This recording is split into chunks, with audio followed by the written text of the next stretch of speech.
I'll start with the election piece because it kind of came up before.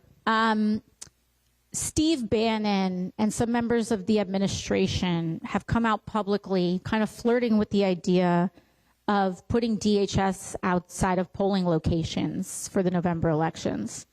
Personally, I believe that it has to be part of the DHS negotiation to prevent that and tie their hands in being able to deploy ICE agents who are killing U.S. citizens from being anywhere near a poll site this November, point blank, period.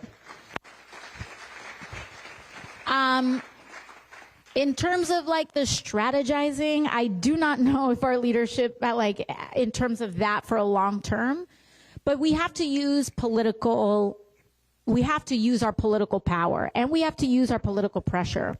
What I can say is that, frankly, the outrage last May at refusing to hold people's ground on the shutdown resonated a lot in Washington.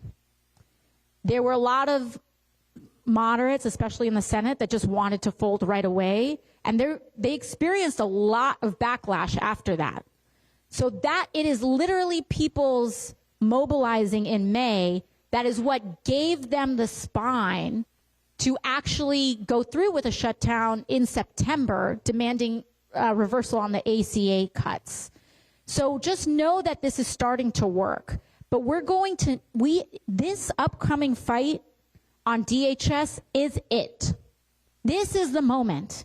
This is the moment. We have to send that message to love them. We have to send that message to both of our senators here in New York State. And we need to make very clear that there is no other bite at the apple. This is it. The funding fight and the DHS funding fight is it. Because this is something known as a CR. The next one is most likely well after November. And so this is the showdown that we've got. So we need to shore up our elections there. And then something that I'm very proud of in our community is that we are mobilizing. We are very mobilized and well organized here in Astoria, but across our congressional district. That's what allowed the depth of organizing that we do here is what allows me to be able to punch so hard down there, right? I will, and that's up to you. It really is you all. Because what I'm able to do is I've had plenty of situations where I've been under a lot of pressure from Democratic leadership to fold or to not speak up or whatever. And I say, look at where I'm from. Do you think they're going to let me get away with that? And because everybody knows what Queens is like and what the Bronx is like, they're like, okay, and so it is the depth of organizing that creates a lot of that strength.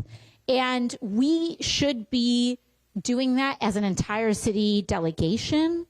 We should be doing that as a state. We should be doing that across the country. But I can say that the ground has shifted so much nationally on the politics of ICE that I have seen so many people that had more moderate, kind of seen as quote unquote moderate, now standing up. Republicans having to put out defensive statements about this. This moment is very real. And so I want to thank you all for the organizing that you're doing here.